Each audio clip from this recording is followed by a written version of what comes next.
A lot of you are juggling a lot of stuff. And I think you must admit that people look to you. Remember that story about my library in Waterford?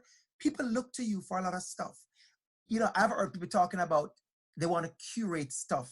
And immediately they said, let's bring the librarian in. So you are being charged to do so many stuff, right? And as a leader, you are a change agent. You have to remember that. You are a change agent.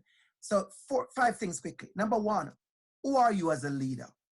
I think a lot of us, we get lost in our leadership because we don't know who we are.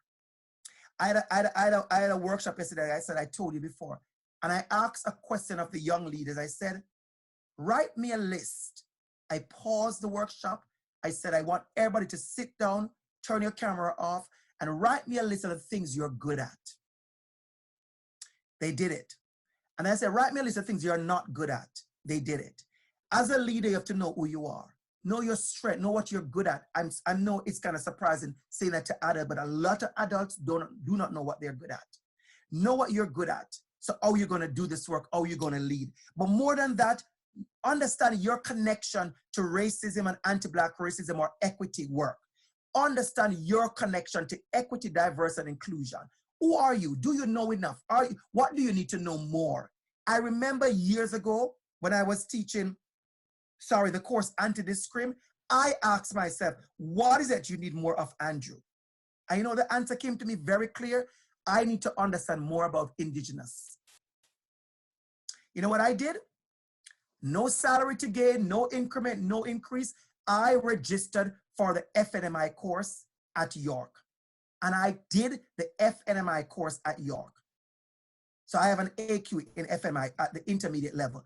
And while I was doing it, the more I started to learn, the more I realized what I need to learn and what I need to unlearn. And when I was done, I found myself another, $640 something, and I did the senior. No job to get, nothing to do with it. I just realized I needed more. I could not lead in equity. I could not be involved in this conversation without knowing who I am. And I centered myself to learn more. So that's number 1. You have to know who you are as a leader. And then number 2, know the people around you. Know who the people you serve. Some of us, are we taking the time out to know the people we serve? They are not just Black kids. They may be Black immigrant kids. They may be Black LGBTQ. They may be Black Christian, maybe Black Muslim. There's a lot of different ways to identify on the intersectionality. And sometimes we have to spend time to get to know our population, know the people we serve. And I would say to you, and I want you to write this down, everybody, do an equity audit. Do an equity, that's not a big, I know audit sounds like a big term. It's your own, to take your own little library pad and do an equity audit. What do I have around me? Who do I have around me? What do I need more? What is it my students need to do more? If you have done Orange T-shirt day, you realize we only had 1 little bin of books about Orange T-shirt day. How do we change that? Do an equity audit. How do I change that? The next thing to do is get yourself a pair of equity lens. So now you say you do an equity audit, but what lens are you looking through?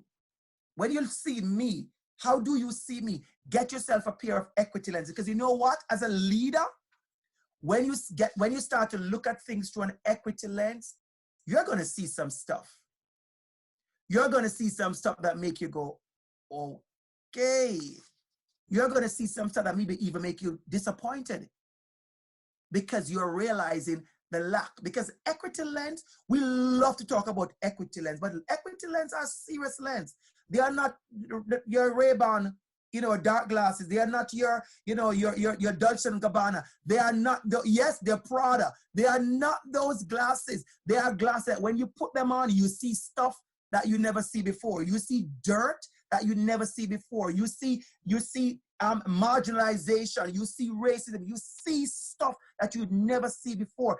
Be prepared as a leader to look through those equity lens. The next thing is, think about your leadership as inclusive.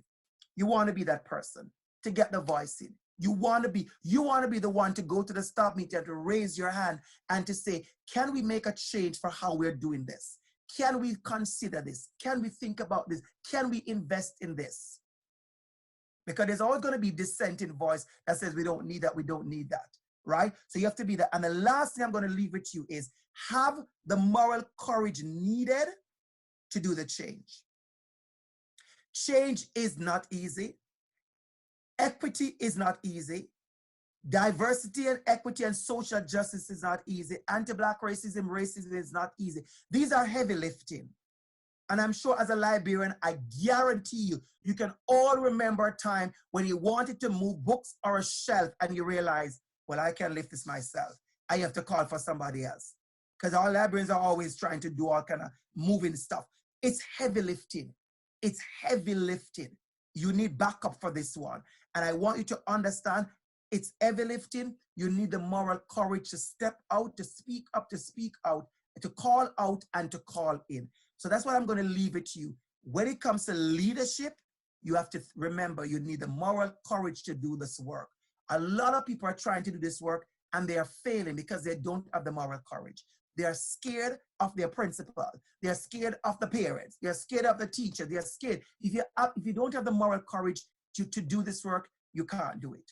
So I leave that with you as we think about leadership and change.